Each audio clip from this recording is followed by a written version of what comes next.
Hello everyone and welcome to another video. Today's video is going to focus around opinions, changing opinions, and fragrances. Now, I actually posted and did a little bit of an experiment.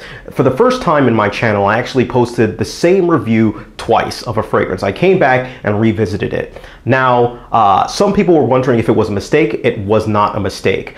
Or if it was, something that I hadn't noticed. No, it's not something that I was noticed. It was intentional. Now, the reason that I did it was specifically around, it would actually had to do with another instance. I was talking with another reviewer, I think it was like last month, and they had a fragrance on, and I remember sniffing it and thinking, man, that's actually a really nice fragrance. So I asked him, hey man, what are you actually wearing? And he goes, I'm wearing Dolce & Gabbana Light Blue, Living in Stromboli. And I'm like, I know I've reviewed that fragrance. So I go back and I'm like, yeah, I definitely reviewed that fragrance.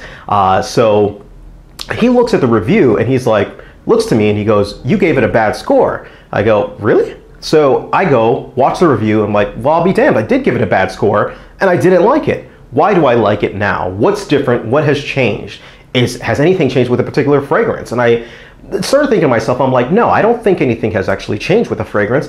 I just think that my tastes have changed for the fragrance. I think that my opinion has changed for the fragrance. And ultimately, that's actually what happened. So I said to myself, you know what? This actually would be a really good time to actually just re-review the fragrance as if I've never touched it before. So I just went through and redid the fragrance review, and they are two opposites. They are just two completely different, I guess you could say, reviews in that they cover a lot of the base things, but I definitely had a different opinion of the fragrance as I did now. So why is that? Now, this isn't the first time that that's actually happened with me. The first time that I can remember that it comes out was Fahrenheit. Fahrenheit was the first fragrance that really I had changed my mind on. When I smelled Fahrenheit for the first time, I did not like it. I thought that it smelled too much like petroleum, if you will, had a petroleum-ish vibe, and it really just was not appealing to me.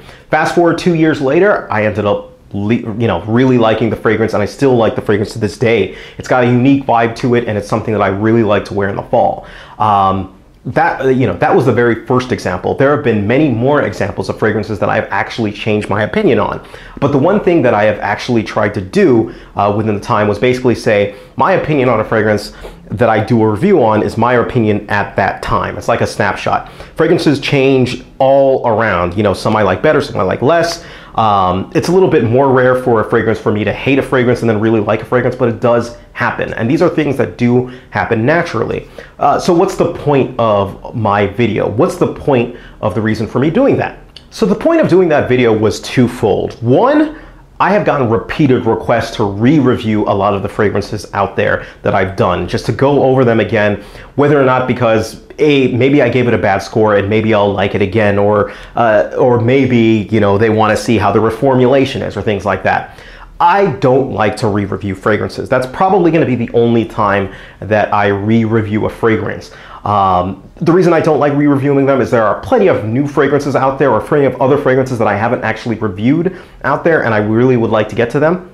So that's the first reason. Now, the second and most important reason for why I don't re-review fragrances is simply because I already know my tastes have changed for the vast majority of reviews. Unless it's within the past year, chances are it's changed in a slightly different way, shape, or form. For example, let me give you a good one.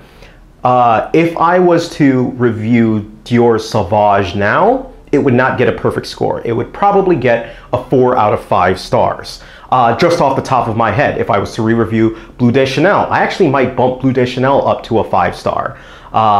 If I was to review Musc Ravageur, for example, each of the fragrances that I can think of would go up and down. So to me, there's no real point.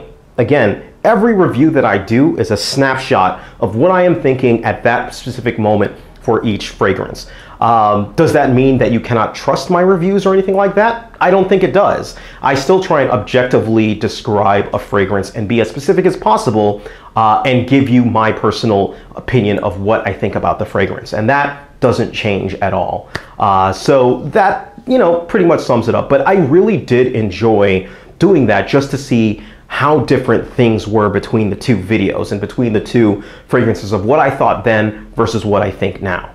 So it was pretty interesting in that specific manner. But that's pretty much it, guys. Anyways, let me know what you think. Are there any fragrances that you guys have changed your opinion on, or that you loved, that you certainly hate, that you liked, or that you hate, that you suddenly like? Things like that. I'm always curious of hearing what your guys' thoughts are. All right? Thank you, guys. Take care of yourselves, and you guys have a great day.